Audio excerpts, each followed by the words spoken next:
Hi hello കൂട്ടുകാരെ, എല്ലാ കൂട്ടുകാർക്കും ചെമ്പനീർ പൂവിൻ്റെ അടുത്ത ആഴ്ചത്തെ പ്രൊമോ റിവ്യൂയിലേക്ക് സ്വാഗതം. ചെമ്പനീർ പൂവ് സീരിയലിനെ സ്നേഹിക്കുന്ന കൂട്ടുകാരൊക്കെ ഈ ഒരു പ്രൊമോ റിവ്യൂ ഒന്ന് ലൈക്ക് അടിച്ചിട്ട് പോണേ കൂട്ടുകാരെ. അങ്ങനെ നമ്മുടെ ചന്ദ്രമതി ആണെങ്കിൽ ശ്രീകാന്തും വർഷയും പോയതിനു ശേഷം ഭക്ഷണമൊന്നും ജോലി കഴിക്കണില്ല. അത് മനസ്സിലാക്കിയ രവിയേട്ടനാണെങ്കിൽ ചന്ദ്രമതിയോട് വന്നിട്ട് ചോദിക്കുകയാണ്, എന്താ ചന്ദ്ര നീ ഭക്ഷണം കഴിക്കാത്തത്? നീ ഇങ്ങനെ ആരോഗ്യം വെറുതെ നശിപ്പിക്കില്ല, വന്നേ ഭക്ഷണം കഴിക്കാൻ വായോ എന്ന് പറയാൻ കേട്ടോ. അപ്പോൾ ചന്ദ്ര പറയണം, ഇല്ല ഞാൻ വരില്ല, എൻ്റെ ശ്രീകാന്തും വർഷമോളും പോയില്ലേ, ഇനി ഞാൻ വരില്ല, അവർ വരാതെ ഇനി ഞാൻ ഭക്ഷണം കഴിക്കില്ല, എന്നെ വിളിക്കും വേണ്ടെന്ന് പറയാൻ കേട്ടോ.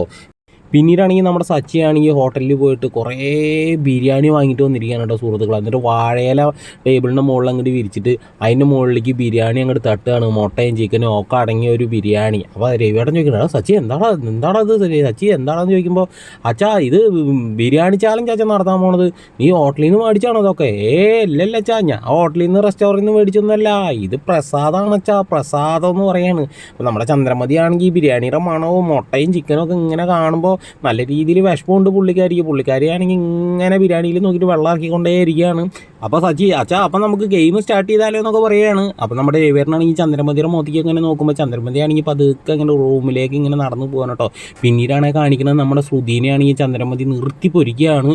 ആ ഒരു ശാസന സഹിക്കാൻ പറ്റാണ്ട് നമ്മുടെ ശ്രുതിയാണെങ്കിൽ കൂട്ടുകാരിയോട് കാര്യങ്ങൾ പറയുമ്പോൾ കൂട്ടുകാരി പറയാണ്, നമുക്ക് വീണ്ടും ബീരാലിനെ ഇറക്കിയാലോ എന്ന് ചോദിക്കുകയാണ്. അങ്ങനെ ബീലാലിനെ ഇറക്കുകയാണ് കേട്ടോ സുഹൃത്തുക്കളെ. നമ്മുടെ ആടിനെ വെട്ടണ ബിലാലുണ്ടല്ലോ, ബീരാൻ, ആ ബീരാൻ അങ്ങോട്ട് വരികയാണ് സുഹൃത്തുക്കളെ. കാറിൽ അങ്ങോട്ട് ഇറങ്ങി വല്ലാത്ത സ്റ്റൈലിലാണ് വരുന്നത്. ഇനിയിപ്പോൾ എന്തൊക്കെ ഉണ്ടാവുമെന്നൊക്കെ നമുക്ക് കണ്ടറിയാം. അപ്പോൾ എല്ലാവരും ഒന്ന് ലൈക്ക് അടിക്കുക, സബ്സ്ക്രൈബ് ചെയ്യുക, എല്ലാവരും ചെമ്പനീർ പൂവിനെ ഒന്ന് സപ്പോർട്ട് ചെയ്യുക.